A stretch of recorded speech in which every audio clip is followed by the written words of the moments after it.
나도 제주도에서 구렁이가 닭 잡아먹는 거 봤는데. 동화에서도 흥미라는 것은 목적이 아니라 방편임을 작가는 알아야 할 것이다. 이 작품은 흥미의 면에서도 저열하다. 참나. 흥미라는 것은 고상한 인간 감정의 황홀 상태를 의미해야 한다.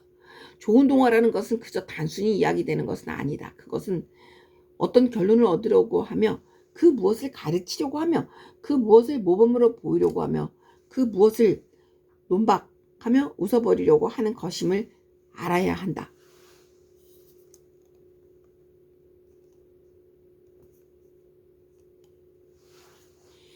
오늘 우리 동화의 제일 점인 과제는 세계관의 과제며 윤리 과제다. 모든 동화에서 그 기본 바탕은 성과 악과의 투쟁이다. 그런데 우리 동화에서는 이것이 우리의 현실적 인식 속에서 투쟁해야 한다. 이런 과제와 결부하여 여기서 요구되는 것의 하나로 우리는 작가의 대담성을 들어야 할 것이다. 우수한 인민 동화들에서 볼 수 있는 대로 농민이 그를 억압하는 지주 관리놈들과 대결하기 위해서는 그 작가 자신이 대담하지 않을 수 없었던 것이다.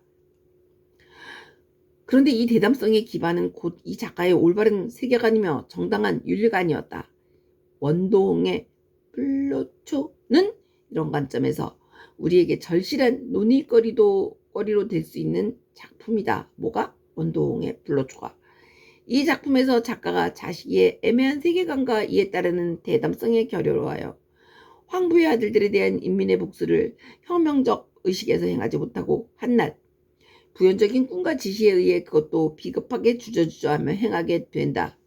독자는 동네 농민들이 오차를 당하려 나가는 달래의 뒤에 하나씩 둘씩 아무런 분격에 찬 노호도 없이 달려나가는 광경과 오차를 행하려는 산 위에서 그 농민들이 달려가 악당들에게 결박을 당하는 것을 보고도 한동안 행동으로 나올 결심을 못하여 주저하는 경상을 타개하는 심정으로 상상하게 한다. 이 작품은 환상의 진폭이 크므로 해서 시뚜아찌아의 과장 등으로 하여 동화성이 농후한 작품이면서도 작가는 농민들을 비겁한 군중으로 만들고 마는 데서 자기 작품에 커다란 손상을 가져왔다. 이와 관련하여 농민들이 꿈을 믿고 꿈에 의지하여 행동한다는 것은 옛 동화에서나 오늘의 동화에서나 매한 가지로 행동계기에 좋은 방법은 아닐 것이다.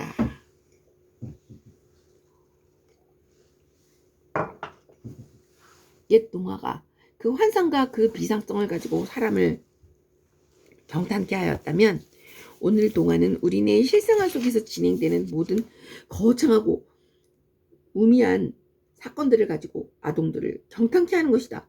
강효순의 행복의 열쇠는 실로 독자를 어느 의미에서나 경탄케 하는 작품이다.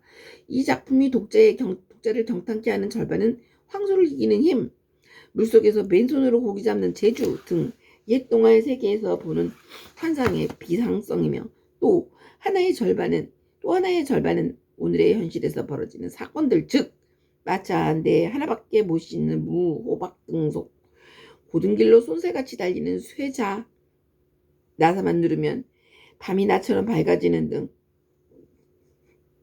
등의 우미하고 거창한 사건들이다. 이런 의미에서 행복의 열쇠는 이 작가의 무게 있는 창작적 실력을 보여줬다 할 것이다. 기적을 위한 기적, 요술을 위한 요술의 동화들에서는 아무런 이상도 교육도 의도도 발견할 수 없다. 그러나 이 작품들에서는 기적과 요술들이 저 스스로 나타난 것이 아니다. 그 어디로 지향하였으며 필요 불가결한 것으로 나타난다. 우리는 이 행복의 열쇠와 관련하여 러시아 인민동화연구가인 느 안드레예브 교수의 말을 상기하는 것이 좋을 것이다. 그 어떤 경우에 있어서나 우리에게 황당무계한, 절대로 믿을 수 없는 것으로 보이며 멈출 수 없는 환상에서 나온 구상이라고 생각되는 것도 가까이 주시할 때는 이것들이 다들 실제적인 현실의 묘사여 반영이며 그 어떤 인민들에게는 이미 오래전에 과거로 되어 있으나 그러나 다른 인민들에게는 현 시기에 있어서 아직도 정도의 차는 있을지언정 완전히 생동하는 실제적 인간의 상호관계적 묘사이며 반영들이다 라고 한 것이 그것이다. 그 내용과 형식에 있어서 다같이 소박한 인민적 재료로부터 사상적 구상과 형식으로 보아 커다란 창작적 독자성을 가진 새로운 동화를 낳는다는 것은 유능한 작가만이 가능한 일이다. 뭐가 유능한 독자? 이원우의 도끼장군은 바로 이러한 창조 사업이다. 소박한 인민적 원료로 사상적 구상과 형식으로 보아 커다란 창작적 독자성을 가진 새로운 동화를 낳아진 것은 이원주의 도끼장군이다. 도끼장군은 순박한 인민성, 가슴 깊이 뿌리 박은 혁명성, 인민적인 사랑, 영웅, 정신, 애국, 사상 등을 내포하고 있는 것으로 이 작품에는 높은 시정이 강렬한 향기를 피우며 존재한다. 이 작품에는 환상과 실제와의 결합, 감동, 서정성, 총명하고 선량한 해학성이 긍정적인 요소들로서 빛나는 동시에 제목이 안 보이잖아. 거기에는 구성의 다기성, 이야기의 산만성이 작품의 부정적인 요소로서 존재하는 것을 지적해야 할 것이다. 이 동화를 구성하는 주되는 큰 사건과 사실들이 인민 영웅으로서의 일꾼, 총각의 행동의 연쇄를 다룬다면 이 경우에는 동화 문학의 특징으로 되는 일관성의 각도에서 결함을 면치 못하게 될 것이오.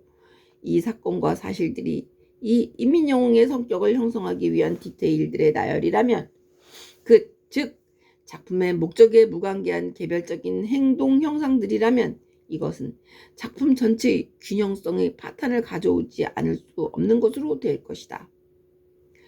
일꾼 총각이 외적의 침습을 당하여 인민영웅으로 되기까지의 과정과 그가 전투장 행동으로 들어서부터 원수를 물리치고 승리하기까지의 과정을 볼 때 후반의 과정이 농후한 동화성을 띈데 비하여 전반의 과정이 거의 동화성을 띠지 않는 것이 바로 그것을 말해준다. 이 작품은 이러한 결함을 가졌음에도 불구하고 인민들의 아름답고 용감한 정신적 자질들의 형상적인 표현을 부여하였고 인민들의 지혜와 총명성을 인민들의 의롭고 선량한 숙망과 사고들을 시적 형상 속에 빛내인 한 산문시로서 이것은 작가 이원우가 거둔 큰 성과인 동시에 우리 아동문학이 거둔 성과라고 아니할 수 없는 것이다. 다음으로 우리 동화 작품들에서 볼 수 있는 전반적인 공통적인 결함의 하나는 산문예술과 동화를 그 수법에서 구별하지 못하며 예술 산문과 동화를 구별하지 못하고 소설의 특유한 수법을 동화에 그대로 적용하는 것이라고 할 것이다. 주인공의 장황한 성격 설정, 자연의 묘사, 공통적인 관여를 떠나 공통적인 목적에 무관계한 감정과 심리의 서술에 그치는 대화가 그것이다. 동화는 섬세하고 경쾌한 문학 장르여야 함에도 불구하고 이런 수법상의 착오로 인해 동화의 기반이 깨지고 마는 것이다. 이것은 현실의 동화성을 감지하지 못하고 생활상의 디테일을 무수히 축적함으로써 동화문학의 자연주의에 빠져버리는 결과를 가져온다. 이것은 동화문학의 생명인 시를 느끼지 못하고 현실을 있는 그대로 동화적 기초 위에 기계적으로 옮겨놓음으로써 또 형식주의에 빠져버리게 되는 것이다. 이러한 경향을 우리 동화문학은 마땅히 경계해야 할 것이다. 이석 중에 승냥이와 고양이에서는 승냥이가 그 약속대로 고양이를 찾아와서부터 다음 행동으로 넘어가기까지의 이야기 전개에서나 성격 형성에서나 아무런 도움도 주지 못하는 군더더기 대화와 서술이 그 20줄이나 계속되었으며 천청송의 들쥐와 다람쥐에서는 다람쥐와 들쥐가 만나 밤한두를 줍는 데 이르기까지 무려 53줄의 장황하고 필요없는 서술이 소요되었다는 것은 동화작법의 기본을 무시한 것으로 된다. 철저한 백성. 그 다음으로 우리가 동화에 있어서 경계해야 할 것은 도식주의적인 현상이다. 우리의 많지 못한 동화작품 중에서 그 대부분이 동물을 작품에 등장시키는 것들인 바 이런 작품들의 대부분이 천편일률적으로 약자들의 단결 협력에 의한 강제의 승리이거나 권선징악을 내용으로 한 것들이다. 한봉식의 호랑이를 물리친 사슴의 이야기, 이석중의 승냥이와 고양이, 박인범의 애기다람쥐, 이정숙의 병아리와 살쾡이 등이 그 일부의 예로 낼 수 있다. 동화는 다른 문학 장르, 다른 예술 부문과 마찬가지로 많은 아름다운 것을 말해주어야 하며 많은 아름다운 것을 보여주어야 한다. 동물들의 각이한 개성, 각이한 생활 행태들에서는 버라이어티에 찬 행동에서 윤리의 세계가 보여질 것이 아닌가? 그럼에도 불구하고 이것이 다만 한 가지 종류의 행동 목적, 한 가지 종류의 윤리의 수립에만 그치고 마는 것은 문학의 자살이라고 할 것이다. 오늘의 동화 문학이 동물을 인간적인 위치에 놓는 것을 허용하며 또 장려하는 것은 동물의 속성을 통해 인간이 행동하며 말하는 것보다 더 흥미있고 더 이해에 관한 방법으로 아동들에게 고귀하고 다양한 윤리의 세계를 보여주며 말하려 주려고 합니다.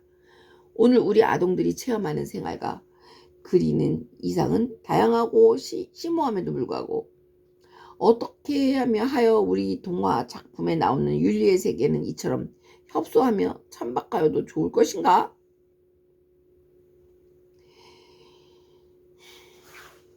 우리 동화문학에서 인민동화의 문제는 실로 중대한 의의를 가지는 것이다.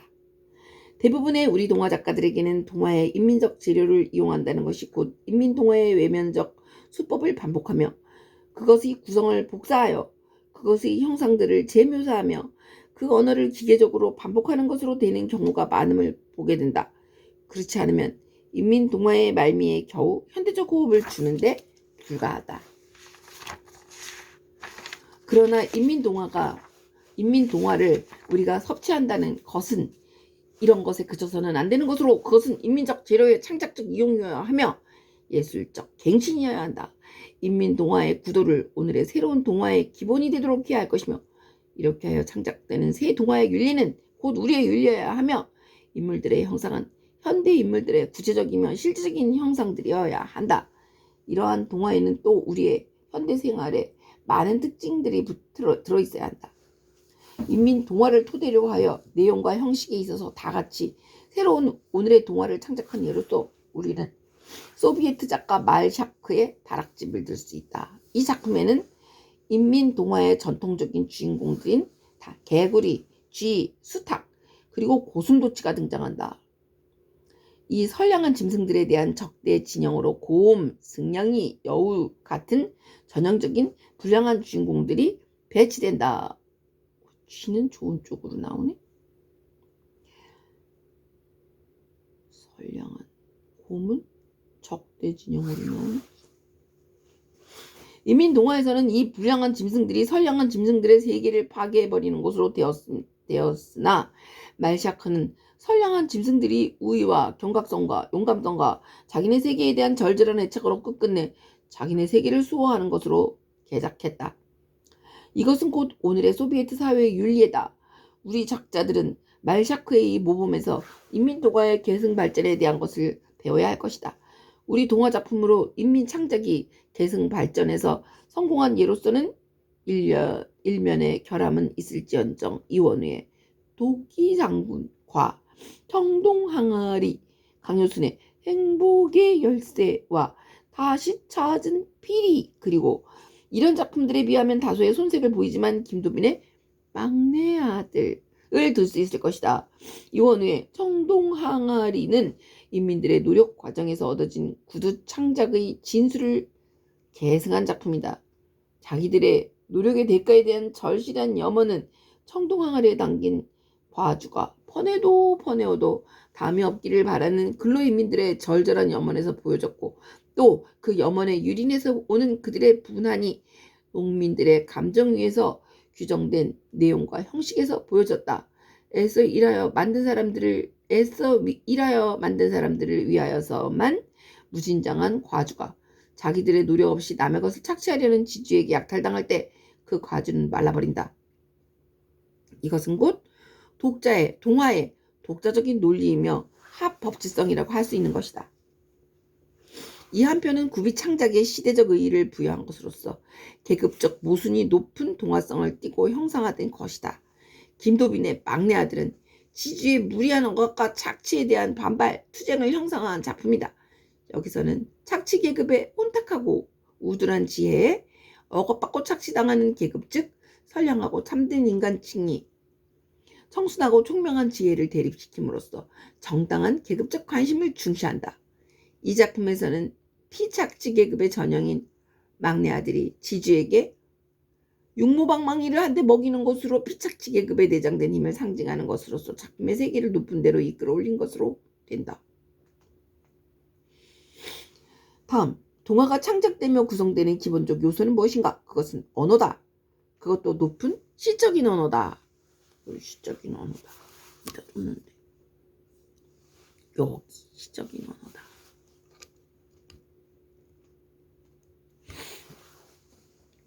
언어의 고의성 애로의 지향은 언어를 인공적인 것으로 만들며 생명이 없는 것으로 만드는 것인데 이것은 동화에서 심히 배격해야 할 현상이다. 시적인 언어의 모범은 무엇일까? 그것은 인민의 언어다. 푸시킨이 일찍 가장 본질적인 언어를 인민의 언어에서 찾으라고 절규한 것은 우리들에게 큰 교훈으로 된다. 푸시킨은 또 언제 그렇게 절규를 했나? 우리 동화 작품에서는 찬란하고 호화로운 많은 조사들을 볼 수 있다. 그러나 이런 언어는 소박하지 못하고 형상력이 약한 것들로서 그 대부분이 수식을 위한 언어며 동화의 시정과 피로써 통한 언어는 아닌 것이다. 소박하고 투명하고 명확하고 간소한 언어야말로 아동 독자의 창조적 환상을 풍부히 할 수 있고 그들에게 작품의 세계를 선명하게 인식시킬 수 있으며 사회의 도덕, 윤리적 법칙을 옳게 가르칠 수 있는 것이다. 우리 동화 작품 중에 황민의 굴렁쇠는 이런 의미에서 높은 자리에 올라가야 할 작품이다. 이 작품에서는 자기적인 조사를 거의 발견할 수 없다. 그 어떤 작품에서나 소박하고 간결하고 투명하고 정확한 언어를 이 작품에서처럼 대하기는 힘든 일일 것이다. 독자는 이 작가의 언어에 대한 절도 있는 태도의 호의를 가지게 되며 그 정직한 언어로 된 표현 속에서 수정같이 맑은 형상들을 들여다보게 된다. 예를 들면 벌건 나사못이 녹슨 몸을 털며 굴렁쇠를 보고 쓸쓸히 말하였습니다. 또 예를 들면 굴렁쇠는 이렇게 생각하며 고갯길을 쏜살같이 굴러내려오다가 몸을 기울이고 빙 돌아 내리막길에서 벗어져 학교 운동장으로 굴러들어갔습니다. 이 작가의 언어 구사에 독자는 안심할 수 있으며 그 문장에서 높은 유효를 느낄 수 있다. 또 우리는 시적 감흥에 찬 언어의 예로 이원우의 도끼장군에서 볼 수 있는 다듬지 않은 천연 그대로의 소박한 언어를 들어보자. 이산저산 일천세야 죽었던 종달새 살아온다. 잡아갔던 놈 역해주고 놓아준 사람 적어놨는데 이거 놓아준 사람 노래 부르자. 빼쫑 쪼르르 삐쫑 쪼르르 올려다보니 공중엔 종달새만 떴구나. 내려다보니 논바닥엔 푸른 변모만 떴구나. 뭐야 어린 뭐야 언제나 커서 이삭 패려나? 이달 가고 저달 가고 8, 9월에 이삭 패지. 에헤로 상사디야. 실심에 발로가 없으면 오랜 시간을 두고 찾으려 해야 찾지 못할 말들이다. 이런 말들은 곧 가장 위대한 시민인 인민들의 말이다. 동화적 언어는 투명하고 압축된 언어여야만 한다. 투명하고 간결한 것을 최대의 특징으로 삼는 동화 장르에서 그 언어가 이렇게 투명하고 간결하지 않을 수 있을 것인가? 우리는 이런 특질을 가진 언어를 이원우의 도끼장군에서 볼 수 있다. 어머니와 진달래는 달려나갔습니다. 뛰는 가슴을 안고 솟는 기쁨을 외치며 날개 돋은 걸음으로 뛰어나갔습니다. 또는 그러자 번뜩 세월은 흘러갔습니다. 친력자들이 쳐왔던 이야기도 사람을 과시하더니 주인 영감의 이야기도 어정세월이 앞날로 걸어오자 모두 뒷날 이야기로 흘러갔습니다. 요런 이원우의 글에서 우리 동화 작품들에는 이렇게 자랑할 만한 형상들이 있는 한편으로 우리 동화 문학에는 또한 경계해야 할 경향들도 없지 않다. 그것은 언어에 지나친 상징화의 현상, 자연주기적인 요소, 틀에 박는 도식주의,